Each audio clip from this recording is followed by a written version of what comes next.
So welcome back, boys, brothers, and my fellow New World enjoyers. Today we have a patch for Season 9 that has been released, and we also have a solid roadmap for Season 10. We'll be going over both, so grab your popcorn and let's sit back and relax and enjoy the breakdown. So we got the new PvP mode here, Capture the Flag, which we already knew about since we got it this weekend. Did you guys play it? I would love to know down in the comments below.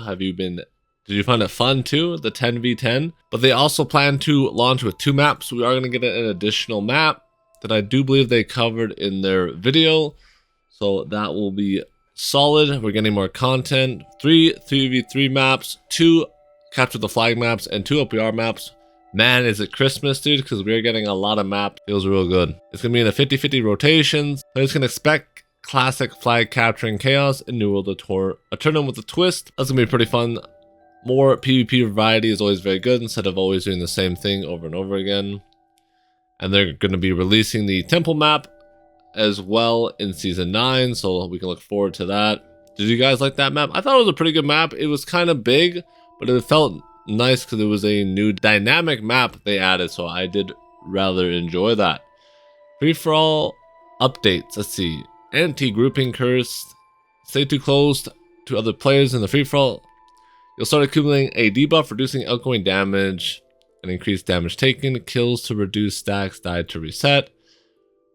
Reward improvements, faster chest interactions, increasing the doubloon drops, max gear score, and double the doubloon shop items were increased, and spread was narrowed.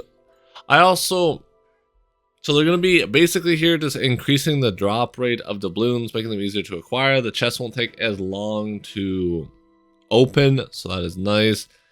They are trying to still disclose the anti-group measures that you do see in the FFA zone for the PvP zone.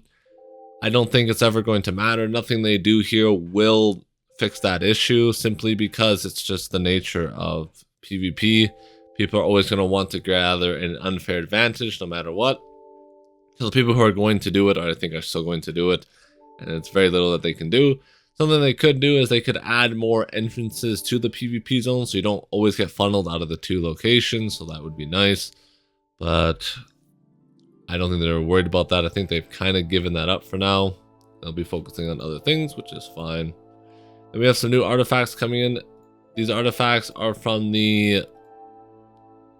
some of these artifacts come from the seasonal worlds that were released a couple months ago. You have the Yeaterson hammer, the hammer that allows you to fly super far, the Crescent Wave Great Sword, which was also, I believe, in that seasonal server. We also have the Plague Herald helmet, a new helmet, the Vengeance Lifestaff rework. I do wonder what they're doing to Vengeance here. Vengeance, for those of you who do not know, is the lifestaff that gives you damage when you heal, I believe. So I wonder if they're going to make it so you heal more the longer you are healing, if you're on like a heal streak. Who knows what they're going to do, but I can see them doing something like that. The Grey Wizard hat rework. This is the hat that gives you double the mana, pretty much useless. Maybe it'll give you more damage based on the amount of mana that you have. So they could do something like that. That'd be kind of cool. Makes managing your mana more important, and it would also make it so you can use your big hard-hitting skills at the start and then try and chug a potion to get those back up. Can add a little bit of a gameplay loop, so I could respect that. And then the Creed feat rework. I actually don't know this one, so you'll have to excuse me on that one. So we have the battle track here. The summer Madly Fair returns. This is music performance, fishing. You gotta catch the sturgeon. Get cosmetics, event tokens, rewards, Madly Fair tasks to, earn more tokens. Used to purchase unique skins, emotes, housing, items, consumables from the event vendor. Now, one thing I do think that sucks is that I don't see this ever getting news content. Like the winter event had the same stuff that it had the previous year, so I imagine this will also have the same stuff that it had the previous year, which will suck, but it is nice for the Xbox players who've never gotten to experience that. I do think it's definitely, all the events are really fun for the first time, but when you've done them for 2 or 3 years, they get a little bit repetitive. Just my opinion on that. I wish they would definitely add some bit more cosmetic to these, like just at least 2 or 3 to give it some more replayability. The world boss events, you have Admiral Black Powder from the 5th to the 11th of August, Empress Zhao September 9th to 15th, and Mammoth from October 7th to 13th. So only 5 days on most of these bosses. Hopefully they drop some really good loot. This also does confirm Season 9 will at least be lasting until the 13th of October. So we shouldn't see the Season 10 update then, I would say, until maybe late October, around October 20th. Maybe that's a bit of a spoiler. Double refining XP, weapon XP, and refining XP again on these dates. So if you're interested in that, make sure you're farming. As me, I'm a PvP goblin. I like getting in the sewers, taking out people, and doing my best to get some spicy kills. Alright, so this is pretty much it for Season 9. We're going to jump over down to Season 10. For Season 10 here, we are given a roadmap, and then they basically cover all the Season 9 stuff down here. But I just want to jump into the roadmap. So we'll go into in development here. So you got new zone, new raid, procedural expeditions. This kind of reminds me of Bloodborne. If you guys have played Bloodborne, a great game. But they had procedural dungeons in there, which were pretty cool. I wonder if they're going to copy that type of style where every time you go into the dungeon, it's new and refreshing. The only problem is I worry about is it's going to get a little janky. And you'll find some bugs, maybe even exploits in those dungeons. So hopefully that is locked down and we don't have to worry about that. The endgame progression overhaul. This is what I'm most excited about. I love when they try and experiment with new things here, because that can drastically impact every gameplay loop. PvE and PvP endgame here can drastically be changed. Plus, you'll have to more than likely farm whole new gears besides your artifacts, making the grind feel refreshing once again, as there'll be an actual reason to go out there, get new items. As of right now, there really is no reason to farm for anything, as you pretty much could have had BIS a half a year ago and you still pretty much have BIS today. So this should incentivize people to go back out and grind. New gen Umbral Shards. So they bring back Umbral Shards back from, I think 2 years ago they had that, where you can upgrade your gear using Umbral Shards that you get from mutations. Set bonuses here. This sounds fantastic. This is an ESO mechanic I absolutely love. It's in V Rising, it's in plenty of other games, and I always feel like it adds a lot of diversity into builds. I hope that you can pair sets with sets here and you don't have to run just one set. I think that would suck and really be a letdown. I would love it if I could customize 2 different sets together and get certain bonuses that I personally want. That would be amazing, and I highly hope that is going to be coming out. Attributes saved with gear sets. This is just, I guess, quality of life. Customized HUD, another quality of life things. Then we have a new weapon, raid difficulties, new PvP mode. These are all coming up. I guess maybe they were released later in Season 10, or they will release in Season 11. I'm not sure.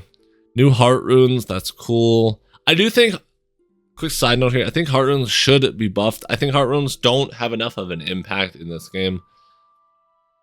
I feel like heart runes are just kind of like a 1.5 ability instead of a 2-point ability. So they just don't feel like they have like enough power for being an ultimate that you rarely get to use. I definitely wish they would bump that up. Endgame reputation system. I guess they want to do like a good boy system. Pickup wars. This is for smaller guilds and companies that can't get into the big boy wars. This should be fun, but I do think this will die out simply because there has to be rewards incentives in these to begin with. That's the reason why people ward in the first place, is to gain territory. So if there's no rewards here, this will die pretty fast. But if there is rewards or a leaderboard system, that would be amazing. I also wish for pickup wars, this is cross server, which I mean, if you're a West and East player, you can play together, and there's kind of, you just RNG, it's just coin flip if you get on the West side or the East side server. This should make it more interesting to have a ranking system. Then there would actually be enough companies to have a solid ranking system with good rewards, and that would be amazing. Crafting, global storage, quality of life, that's always nice. For the new weapon, I think they're going to go with dual pistols. We saw that in one of the trailers. Daggers would be amazing as well. They could go for another int weapon, but I do think it's going to be dual pistols. That should be Dex Intelligence, I believe, or Intelligence Dex. So all those Dex rats should be pretty happy. In Exploration, and then this is all this new weapons, new raid zones. Anything very interesting in here? Influence Town claims. Ranked PvP. Oh, they're going to introduce ranked PvP. Wow, that's a spicy one. I don't think there's enough players for that. That's the reason why I've always kind of said they shouldn't introduce this when people ask me in stream, because there just is not enough player base. If they would combine the servers, like East and West could play PvP together, and they had like a central server for arenas and OPR maybe, then I could see this, or even Capture the Flag. Then this would be a lot more viable, as you are now combining the player base that's split. I know there's a European, but I'm a North American fanboy here, so I gotta be a little biased. Company Hall with storage, invasion mode with difficulties. That's cool. Better rewards based on the difficulty, always solid. Groups and solo trial raids and expeditions. That's solid. All this stuff seems pretty good ideas. Nothing too groundbreaking. I know a lot of people are gonna be happy about ranked PvP. I just hope they have they understand that the player base is not high enough for this, and it's going to, I think, kill it and make some very unbalanced teams. Because right now I can't even queue into a 3v3 on a Sunday or Saturday without being at prime time. If I'm not playing at prime time, I just don't get into those. So that's what I mean, like ranked PvP is it's not enough players. If they combine all the servers, West and East Coast, then ranked PvP could definitely be. But overall, I think it looks promising. This is why I wanted to check out the game again. I'm very interested on these endgame progression system overall. That's what I'm by far the most fascinating about. Let me know what you guys are excited about down in the comments below. I'd love to see what you guys have to say. I don't always respond to the comments, but I love to read them on my pastime. If I'm ever eating or I'm taking a drink, I like to scroll and just look what everyone's saying. If it's a very important question, I'll try and answer it. But generally, if you want me to answer your questions, always come by the stream. I will always answer anything you have to ask on stream, as long as it's not 18+. With that, you guys have a fantastic day, and peace.